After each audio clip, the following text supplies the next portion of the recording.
गए हैं।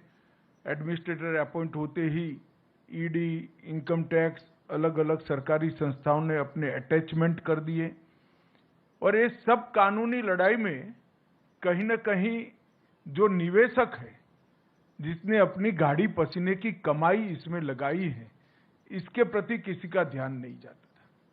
और ये कोई पहली ऐसी कहानी नहीं है।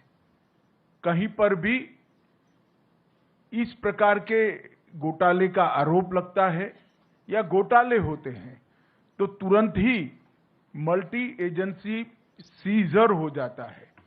और मल्टी एजेंसी सीजर को मैं मानता हूं कि ब्रह्मा जी पर पृथ्वी पर आए तो इसको उठा नहीं सकते, क्योंकि कोई एजेंसी इसमें निवेशक का विचार नहीं करती, अपने अपने इंटरेस्ट का विचार करती है।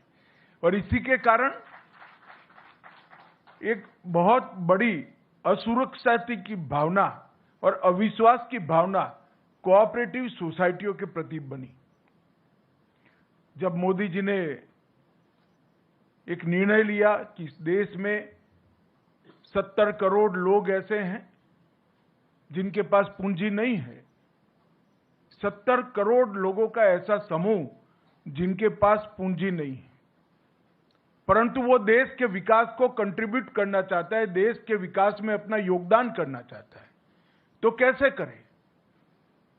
जिनके पास पूंजी नहीं है और कुछ उद्यम करना चाहते हैं, जिनके पास पूंजी नहीं है कोई उद्योग डालना चाहते हैं, जिनके पास पूंजी नहीं है और कुछ प्रवृत्ति करना चाहते हैं, इनके लिए कोऑपरेटिव आंदोलन के अलावे और कोई रास्ता नहीं है। क्योंकि सहकारिता आंदोलन ही एकमात्र आंदोलन है कि जिसमें छोटी छोटी पूंजी का कुल योग बनाकर ढेर सारे लोगों को मिलाकर एक बड़ी पूंजी की निर्मित कर एक बड़ी चीज को साकार किया जा सकता है। मैं आज हमारे यहां जो दूध उत्पादन के क्षेत्र में कोऑपरेटिव क्रांति हुई है, उसका मैं जरूर उदाहरण देना चाहता हूं। सिर्फ गुजरात में 36 लाख बहनें हर रोज दूध का उत्पादन करती हैं और दूध का उत्पादन कर प्रोसेस कर इसको देश भर में और दुनिया भर में पहुंचाया जाता है। और ये 36 लाख बहनों में से एक भी बहन ने 100 रुपये से ज्यादा निवेश नहीं किया है, सिर्फ 100 रुपया, मगर 36 लाख बहनों ने 100 रुपया निवेश किया है। उसमें से अमूल बना और आज वो बहनों की सालाना इनकम 60,000 करोड़ रुपया है। कोई कल्पना नहीं कर सकता कि 100 रुपये के निवेश से और 100 रुपये वाली 36 लाख महिलाओं, जिसमें से ज्यादातर एसएससी पास भी नहीं है, वो इकट्ठा होती हैं, कोऑपरेटिव सोसाइटीज बनाती है, फिर जिला कोऑपरेटिव यूनियन बनते हैं, फिर फेडरेशन बनता है और अंत इसका ये आता है कि देश भर में दूध की कमी को वो महिलाएं समाप्त करती हैं और इसके साथ साथ 60,000 रुपये का इनकम सालाना वो करते हैं। अब इससे बड़ा कोई उदाहरण नहीं होता। और इसके आधार पर देश भर में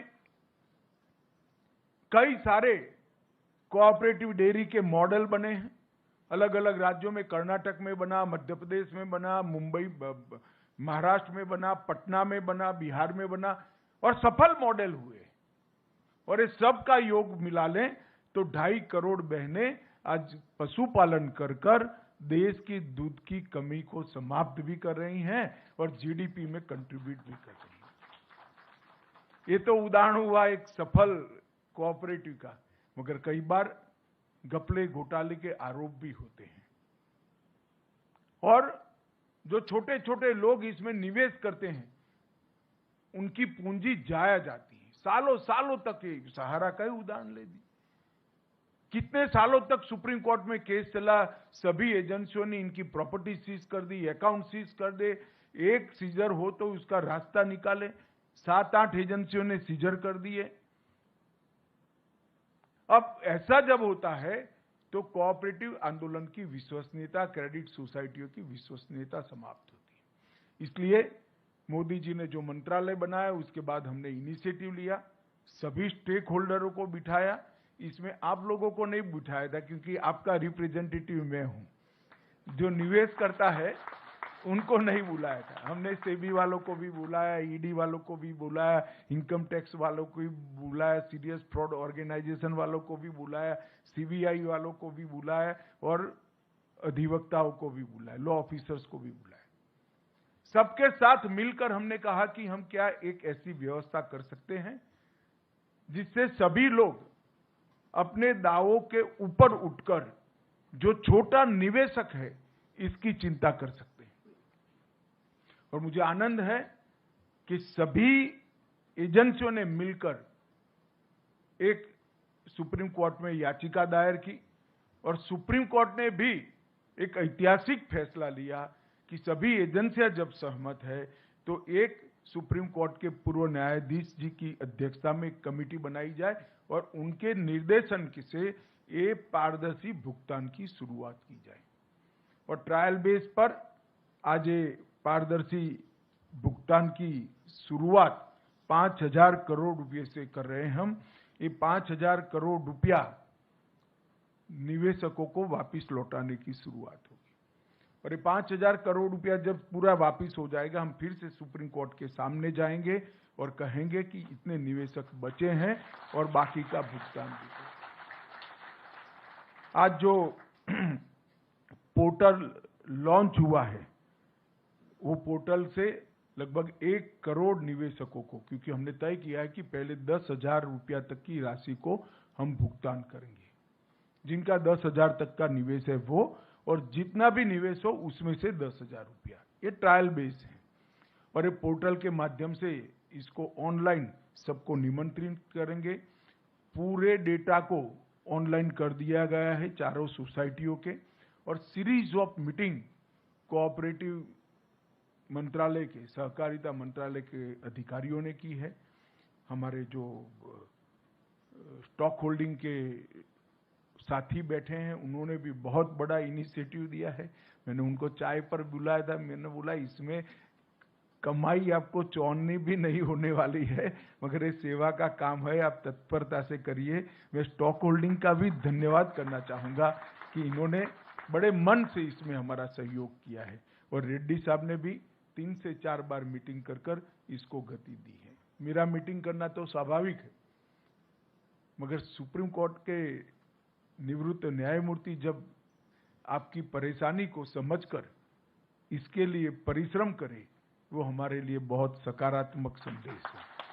मित्रों, लगभग 1,07,00,000 निवेशकों को ये पोर्टल के अंदर पंजीकरण करने का अधिकार है, जिनकी पूरी राशि लौटाई जाएगी।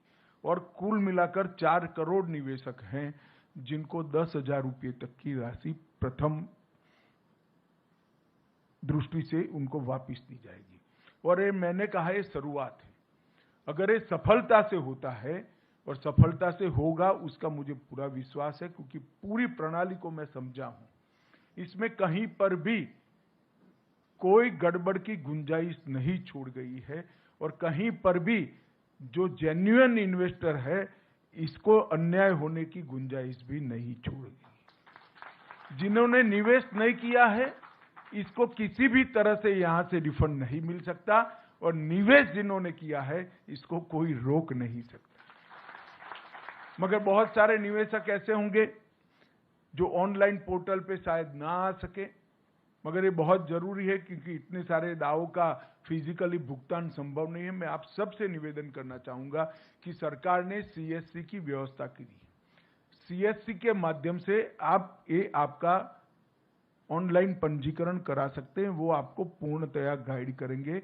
हम प्रयास करेंगे कि देश के सारे सीएससी को ऑनलाइन ये पूरी व्यवस्था भेज दी जाए, वो इसका स्टडी कर आपकी सहायता करेंगे। ढेर सारे लोग ऐसे होंगे जिनके मोबाइल आधार में जो रजिस्टर होंगे वो आपने बदल दिए होंगे, तो इसका भी रजिस्ट्रेशन कराना पड़ेगा। और आपके बैंक अकाउंट का रजिस्ट्रेशन तो करीब करीब सबका हो चुका है।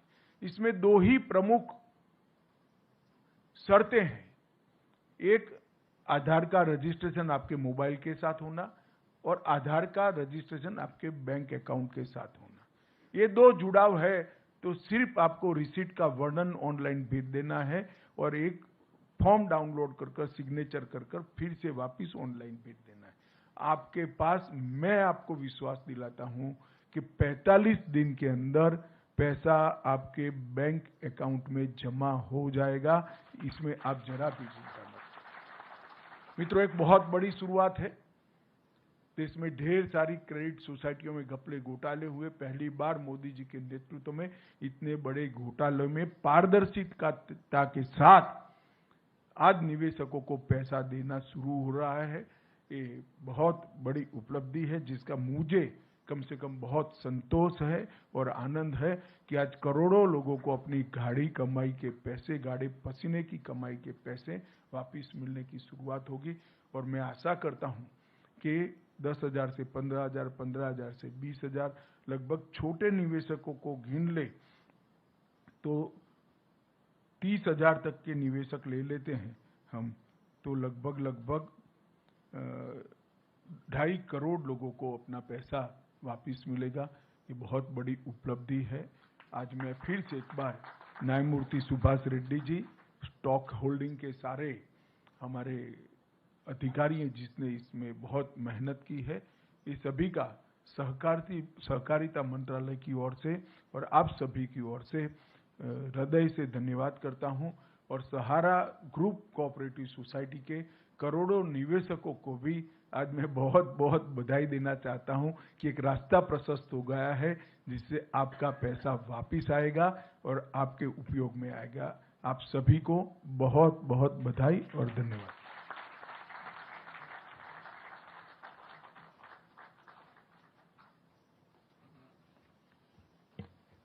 माननीय मंत्री जी का बहुत बहुत धन्यवाद।